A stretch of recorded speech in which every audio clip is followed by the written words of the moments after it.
আর বন্ধুরা, এটা দেখতে পাচ্ছেন হলদিরামের স্টোর। হলদিরামের ঠিক উল্টো দিকে ধর্মতলার দিকে যেতে প্রথম যে বিল্ডিংটা পড়বে সাদা রঙের, এই দেখতে পাচ্ছেন সাদা রঙের বিল্ডিং। এই বিল্ডিং এর ভিতরে হচ্ছে নেহেরু মিউজিয়াম।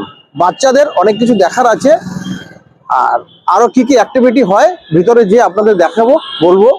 আর এখানে আসতে হলে মেট্রো করে যারা আসবেন রবীন্দ্র সদনে নামবেন। রবীন্দ্র সদন মেট্রো থেকে এক্সাইড ব্যাটারি হলদিরাম, ঠিক হলদিরামের ঠিক উল্টো দিকে ধর্মতলার দিকে যেতে পড়বে প্রথম বিল্ডিং। তাহলে আমরা ধীরে ধীরে এখন এগিয়ে যাব নেহেরু মিউজিয়ামের ভিতরে। আপনাদের দেখাবো ভিতরে কি কি আছে।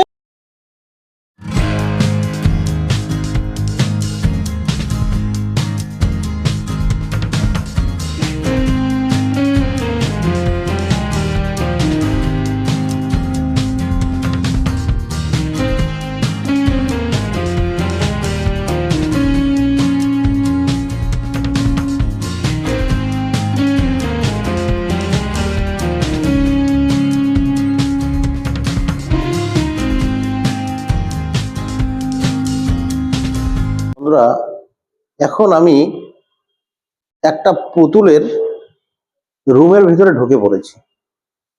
এখানে গোনা সম্ভব নয়, আনুমানিক 400-500-র উপরে পুতুল আছে। তো যেটা জানতে পারলাম, বহু দেশের পুতুল এখানে,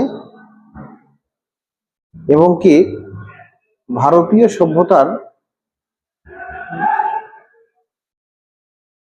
আধুনিক থেকে শুরু করে আদিম যুগের মানুষের সব রকমের পুতুল এখানে শোপিস করে রেখে দেওয়া আছে। তো যেটা জানতে পারলাম, 70 থেকে 80টা দেশের পুতুল এখানে রাখা আছে। 70-80টা দেশের পুতুল শুধু নয়, পোশাক, এবং কি কারা কারা ডোনেট করেছে এই পুতুলগুলো, প্রত্যেকের নাম এখানে লেখা আছে।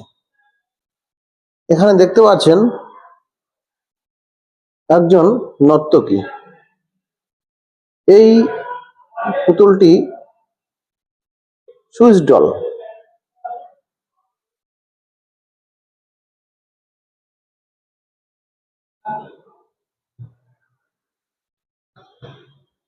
এই ধরনের বিদেশি পুতুল, দেশি পুতুল প্রচুর আছে।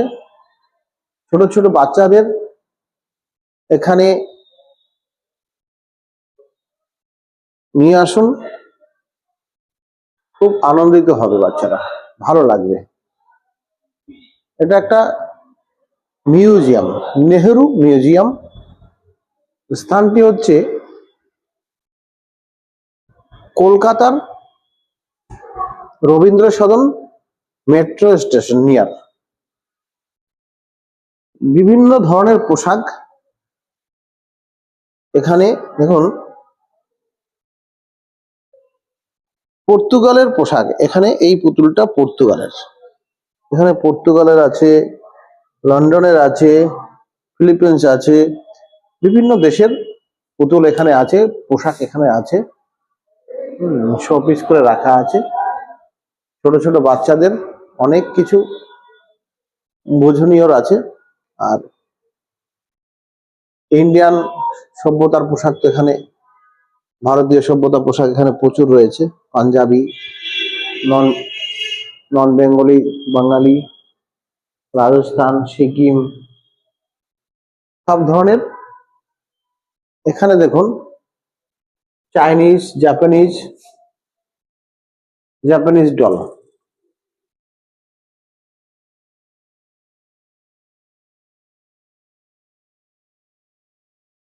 এখানে শোপিস করে রাখা আছে। এখানে যারা মেডেল পেয়েছে, এখানে আঁকা প্রতিযোগিতা,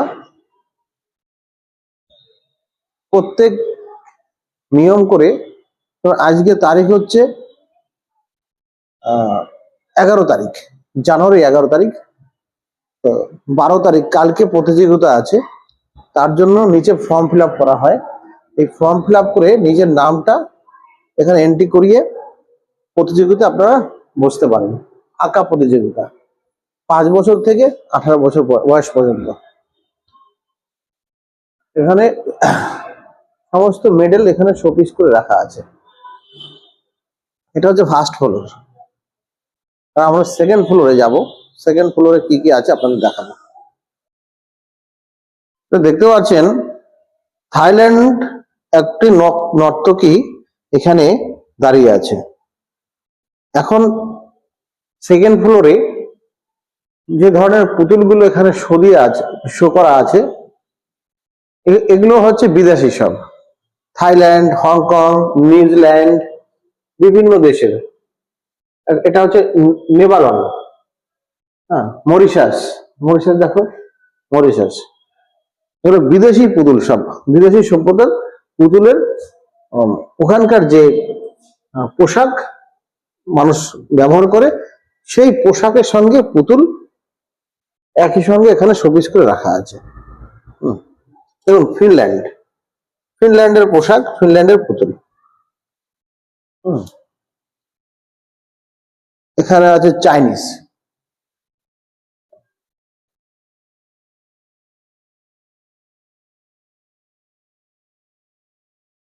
আর এইটাকে পুরোটা দেখাও, পুরোটাকে দেখাও।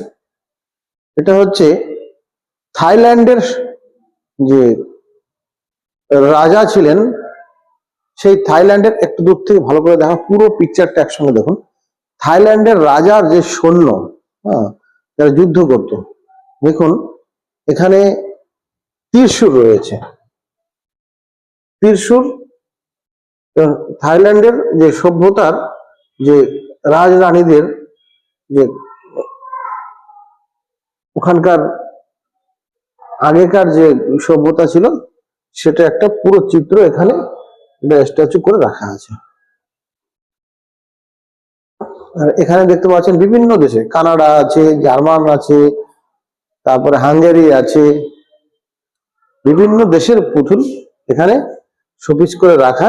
এটা হচ্ছে সেকেন্ড ফ্লোর। ফার্স্ট ফ্লোর দেখিয়েছি আগে, সেকেন্ড ফ্লোর, এরপরে থার্ড ফ্লোরে যাবো। থার্ড ফ্লোরে একটু অন্য ধরনের কিছু আছে।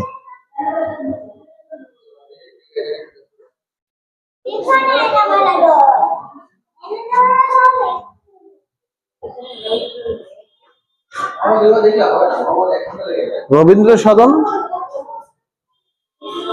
নেহেরু মিউজিয়াম। এখানে আঁকা প্রতিযোগিতা হয় আগে থেকে। এখানে স্কুলের বাচ্চারা, দেখুন এখানে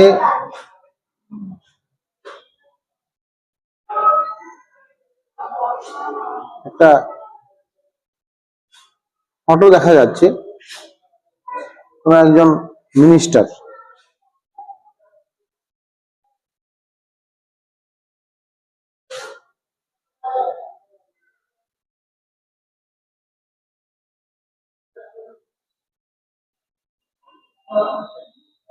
আসো,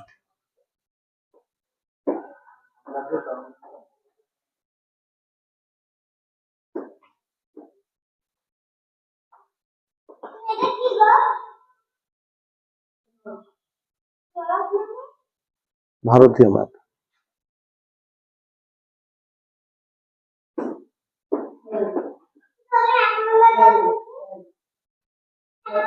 একটা গাছের নিচে, বট গাছের নিচে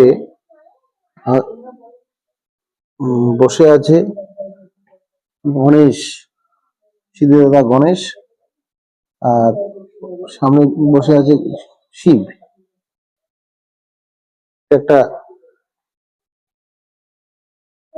এখন একটা গাছের নিচে কে আছে, 3000 বছর আগে হিন্দুস্তানের রাজা শান্তনু পরমা সুন্দরী গঙ্গাকে বিবাহ করলেন। যা কিছু দেখতে পাচ্ছেন এগুলো সব হচ্ছে মহাভারত থেকে নিয়ে এখানে ছোট ছোট বক্স করে শো দিয়ে রাখা আছে। মহাভারতের যারা, দেখুন মহাভারতের এই যে বিল্ডিং,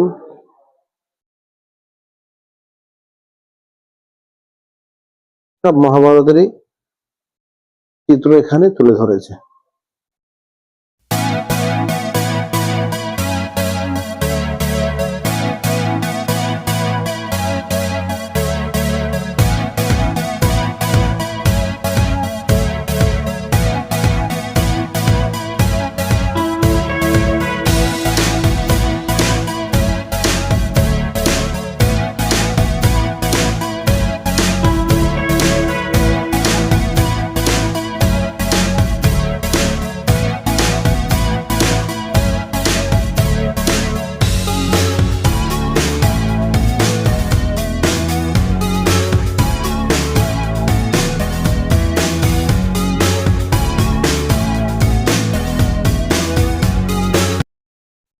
মহাভারতের যুদ্ধে পরাজিত হয়েছেন যারা সৈন্যরা মাঠে শুয়ে আছেন, নিথর দেহ, তীর ধনুক বুকে লেগে আছে, কারো কারো পায়ে লেগে আছে।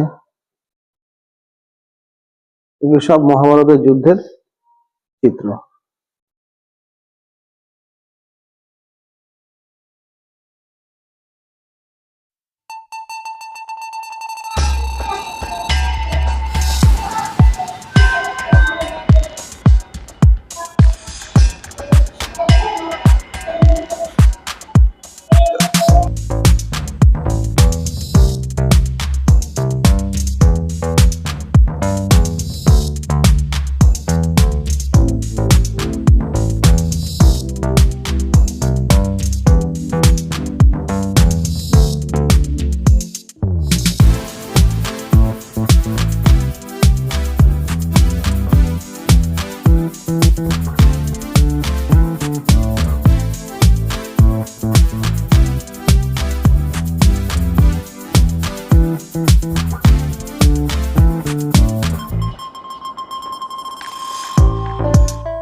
এই রুমটিতে যতগুলো মূর্তি আছে সব মূর্তিগুলো হচ্ছে গণেশের মূর্তি। সিদ্ধিদাতা গণেশের বিভিন্ন ধরনের আকারের মূর্তি এখানে শোপিস করে রাখা আছে, ছোট বড় আকারের। দেখুন, বিভিন্ন ধরনের কাচের আছে, পাথরের আছে, মাটির আছে। সিদ্ধিদাতা গণেশের দেখুন, এটা একটা দেখাও। এটা কেউ একজন হাতে তৈরি করেছে, 5টা মুখ। সিদ্ধিদাতা গণেশের একটা স্ট্যাচু, 5টা মুখ।